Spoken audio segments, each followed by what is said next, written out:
നമ്മൾ ഇന്ന് 100% പെർഫെക്റ്റ് ആയ ഫ്രഞ്ച് ഫ്രൈസിൻ്റെ റെസിപ്പിയാണ് ചെയ്യുന്നത്.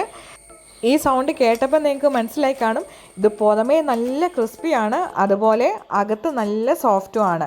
അപ്പോൾ ഈ റെസിപ്പിയിലേക്ക് നമുക്ക് പോകാം. 5 വലിപ്പമുള്ള ഉരുളക്കിഴങ്ങ് ഏകദേശം 1 കിലോ ഉണ്ട്. തൊലി കളഞ്ഞ് നമ്മൾ വെള്ളത്തിൽ തന്നെ ഇടുക, ഇല്ലെങ്കിൽ ഉരുളക്കിഴങ്ങിൻ്റെ നിറം മാറാനുള്ള ചാൻസ് ഉണ്ട്. അതുപോലെ എല്ലാ ഉരുളക്കിഴങ്ങും നീളത്തിൽ തന്നെ അരിഞ്ഞെടുക്കുക. അരിയുന്ന ഉരുളക്കിഴങ്ങ് നമുക്ക് വെള്ളത്തിൽ തന്നെ ഇടാം. ഇനി ഇത് നമുക്കൊരു കടായിലേക്ക് മാറ്റാം. എന്നിട്ട് ഉരുളക്കിഴങ്ങിനേക്കാളും സ്വല്പം കൂടി നിൽക്കുന്ന രീതിയിൽ വെള്ളം ഒഴിച്ച് കൊടുക്കുക. ഇതിലേക്ക് 1 ടീസ്പൂൺ ഉപ്പും 1.5 ടീസ്പൂൺ പഞ്ചസാരയുടെ ചേർത്ത് ഒന്ന് ഇളക്കി കൊടുക്കുക.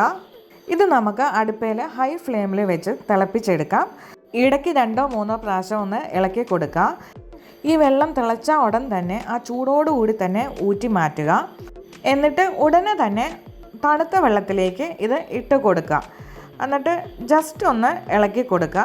എന്നിട്ട് ഇത് വീണ്ടും ഊറ്റി മാറ്റുക. ആ വെള്ളം മുഴുവൻ ഊർന്നു പോകാൻ മാറ്റി വയ്ക്കാം. ആ സമയത്ത് നമുക്ക് ഇത് ജസ്റ്റ് കോട്ട് ചെയ്ത് പിടിക്കാൻ മാത്രം കോൺഫ്ലവർ എടുക്കാം. ഇപ്പോൾ ഏകദേശം ഞാൻ 150 ഗ്രാമിനടുത്ത് കോൺഫ്ലവർ എടുത്തിട്ടുണ്ട്. ഇനി ഇതിലേക്ക് 3/4 ടീസ്പൂൺ ഉപ്പും 1 ടീസ്പൂൺ കാശ്മീരി മുളക് പൊടിയുടെയാണ് ചേർത്ത് കൊടുക്കുന്നത്. എന്നിട്ട് ഇതെല്ലാം കൂടി നല്ല പോലെ ഒന്ന് മിക്സ് ചെയ്ത് കൊടുക്കുക. എന്നിട്ട് ഇതിലേക്ക് വെള്ളം വാർന്നു പോകാൻ വെച്ച് ഉരുളക്കിഴങ്ങ് കൂടെ ഇട്ട് നല്ല പോലെ മിക്സ് ചെയ്ത് എടുക്കുക. ഇതിങ്ങനെ ചെയ്യുമ്പോൾ നമുക്ക് ഫ്രിഡ്ജിൽ 4 ദിവസം വരെ സൂക്ഷിച്ച് വെക്കാവേ. ഇങ്ങനെ ചെയ്യുവാണെങ്കിൽ ഒട്ടും എണ്ണ പിടിക്കാതെ നമുക്ക് നല്ല ക്രിസ്പി ആയിട്ട് ഫ്രൈ ചെയ്തെടുക്കാം. ഇനി ഇത് ഡീപ് ഫ്രൈ ചെയ്തെടുക്കാൻ വേണ്ടി സൺഫ്ലവർ ഓയിലാണ് ഒഴിച്ചു കൊടുത്തേക്കുന്നത്. വെളിച്ചെണ്ണ എടുത്ത് കഴിയുമ്പോൾ അതിൻ്റെ രുചി മാറിപ്പോവും. എണ്ണ നല്ലപോലെ തിളച്ചതിന് ശേഷം ഉരുളക്കിഴങ്ങ് ഇട്ട് കൊടുക്കാം. എന്നിട്ട് ഒന്നൊന്നേ തൊടാത്ത പോലെ അങ്ങോട്ടും ഇങ്ങോട്ടും വെടിപ്പിച്ച് കൊടുക്കുക. എന്നിട്ട് ഹൈ ഫ്ലെയിമിൽ വെച്ച് തന്നെ ഒരു 5 മിനിറ്റ് ഫ്രൈ ചെയ്ത് എടുക്കുക. ഇടയ്ക്കൊന്ന് ഇളക്കി കൊടുത്താൽ മതി.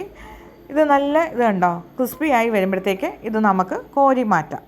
അപ്പോൾ എല്ലാവർക്കും ചൂടോടുകൂടി തന്നെ സെർവ് ചെയ്യുക. Thank you.